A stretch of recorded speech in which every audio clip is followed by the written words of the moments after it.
Hello everyone, it's Sheila back again. Welcome to my channel. I'm having a cup of tea. I'm using this cup to warm my hands. I'm going to tell you something in a minute.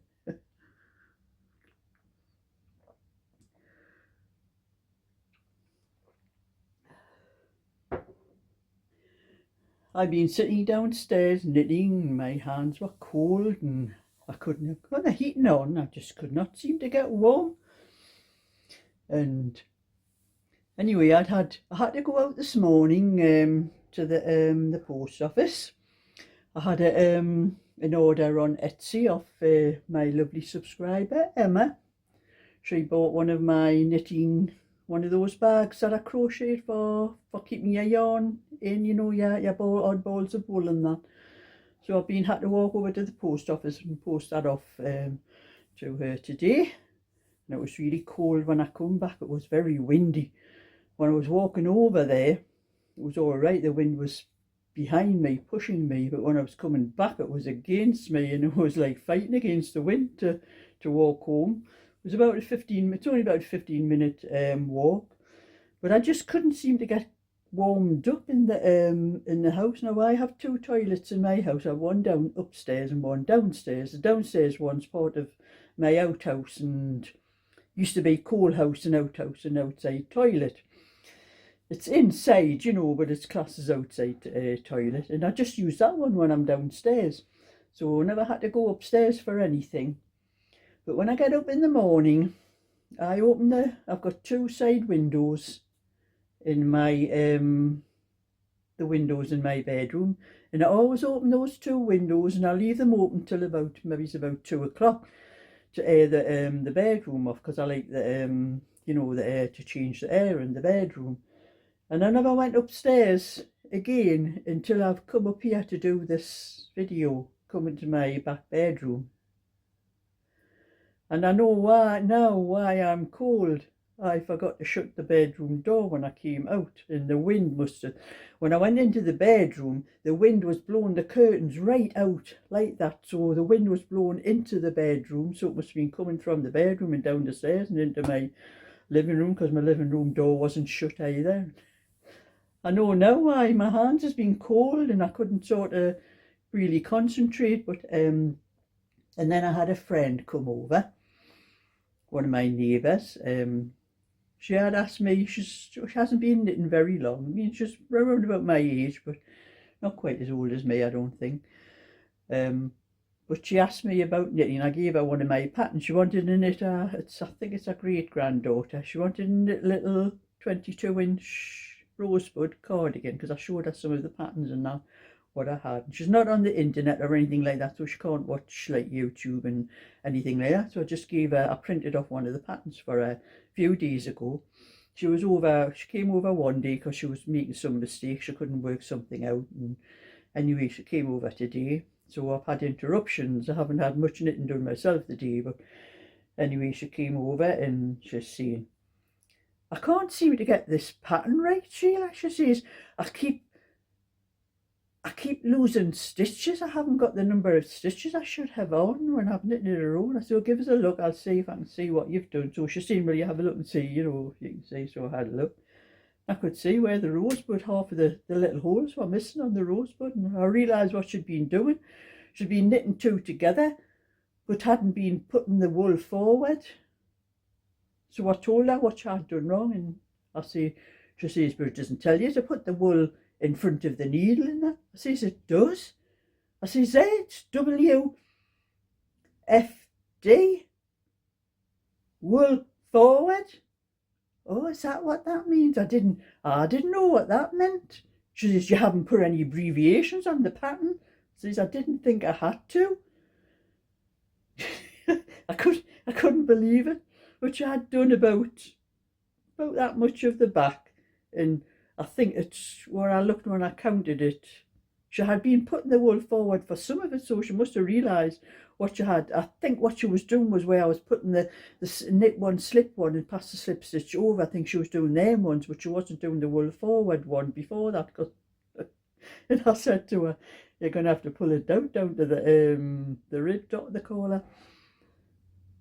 You mean I've got to pull all that out? I was nearly up to the armholes. I says, I know, but you haven't got the holes for the rosebud, you know. And, oh, well, will you do it? I says, no, I'm not doing it. I says, I've got my own things to do. I says, do it yourself. I says, just take it home, I says, and pull it out down to the rib. I says, get a thin needle, I says, and put it across all the stitches, right down to where you started, where you finished the rib. I says, and then just pull it all down, and then all your stitches will be on the needle, you know. And she said, it's that easy. I said, well, for me it is, but I don't know about you, like, but you just say, what, oh, can you not do it? I says, no. Oh, she says, you're a right misery, you. And I says, what do you mean I'm a right misery? Yeah. I says, look, I've got things to do myself. So she finally went away anyway, and I left her. I hope I don't get another call from her tonight. But anyway, I've been knitting this one. This is the blackberry stitch. That's how far I've got with that one. I'm ready to start on the armholes. And as this is going to be a set-in sleeve, I'm going to have to work all that out first. But this is Home Bargains wool, and this is the best wool I've ever knitted with for doing this pattern, because I don't know if many of you have done this pattern before, but sometimes when you're dropping the stitches down and you have to pick them up, sometimes the stitches the stitches where you've dropped them down, the material, I don't know whether it's like fluff or the stuff in it, they seem to stick. You get stitches sticking together, and I usually have to put the needle in and separate them, you know. But this one, the needle just slides in and out. It seems to be a smoother wool, and the stitches don't all stick together like they do on some of the others. It's very easy to work. I've done this a lot quicker than what I normally do actually with this wool. So I do like this. The first time I've ever knitted with the Home Bargains wool, but I think I will probably use this more of this. They don't have a lot of colours actually, like when I've been in the shop and other times and had a look, but if I had to buy any, I think I would try theirs again. But anyway, putting that one down, and what I was on about on my other video about people going on about this blackberry stitch, and some saying it's not blackberry, it's bubble. Well, I've got a couple of patterns I'm going to show you. This is the one that I call a blackberry stitch, and other people call it bubble stitch. Now I've looked through the whole pattern and that here, and it does not tell you what the pattern is called. Maybe it's a King Cole pattern. Maybe it's King Cole haven't put it on the pattern, because I know they might have people arguing about what they call it. But I've looked through reading it, and there's nothing that actually tells you what the pattern is called. They just tell you how to do the stitch. They don't tell you anything about what it's called. So I've got that pattern, and then I've got this one. This is the one that everybody says is blackberry stitch, but it is not blackberry stitch. This is done a different way, and this pattern is actually called the Trinity stitch. That's what they actually call it. I think when you do this pattern, it's a long time since I've done it. This is quite an old pattern actually. I don't know how long I've had this one, like. But when you do this pattern, like when you do the other one, what I call the blackberry stitch, you knit 6 rows. Well, you knit 5 rows, and on the 6th row, every 4th stitch you drop down 4 rows and pick the 5th row up with those 4 that you've dropped down and knit them all together on the needle. But this one, you do it, you knit into 1 stitch, but make it into 3. You make it like knit 1, purl 1, and knit 1 into 1 stitch, and then the next 3 stitches after that, you knit all together.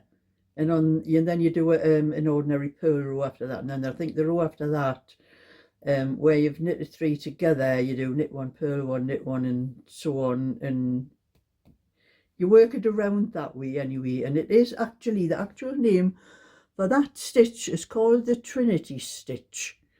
But that was a picture of that pattern that everybody kept putting on that group and telling me that it was a blackberry stitch, and I was arguing black was white.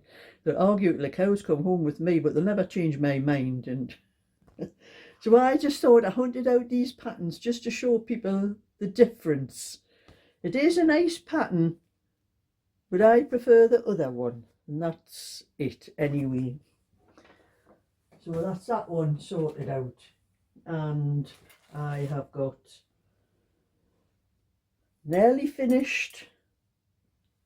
I've done most of the shaping up. I've only got a few more rows to do to get up to the top of the sleeve and cast off the stitches. But I have put the a tutorial up on my other channel, Sheila's Just Knitting, for to show how I've done the increase and the decrease, more or less, for that lady that complained that I hadn't put the increase and the decrease in the sleeve when I put it up.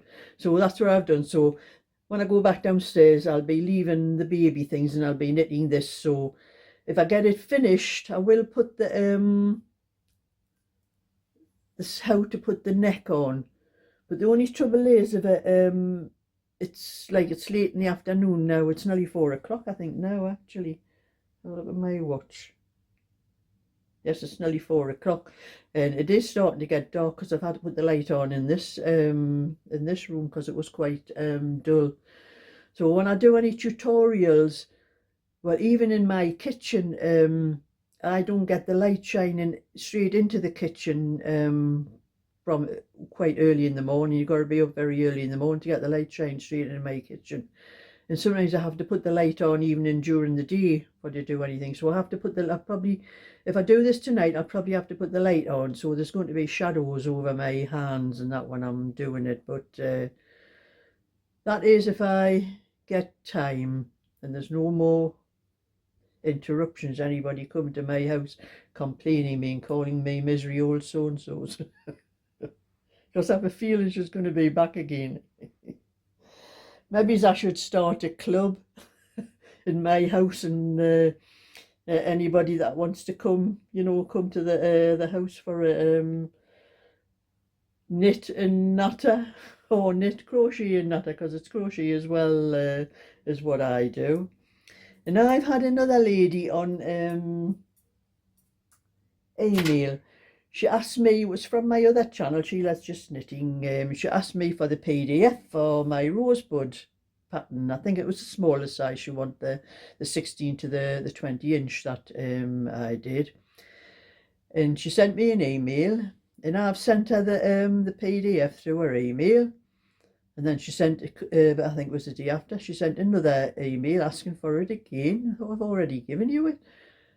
And I put it on again for her, and she's putting comments on on my channel now and asking anybody if they are having trouble getting it. I don't know whether she's got trouble with her email getting the patterns to download. But her name's Anne Marie. But Anne Marie, if you're watching this channel, I don't know whether you watch this channel or not, but if you are, you'll have to send me an email. And like I've said, if you want me to print out the pattern for you, I will print it out and send it to you, but it will cost you a couple of pounds, because to post it to you, I'd have to pay postage, and there'd be, I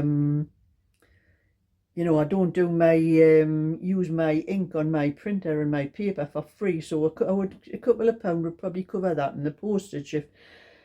If I have sent you, I have put a message on the underneath your comment on the thing, telling you all that if you do want me to print it out, I will print it out for you, send it to you. But like I'm saying, it'll cost you a couple of pounds. But I don't know what trouble she's having with her Amy, but she mustn't be seeing the PDFs when I'm sending them to her.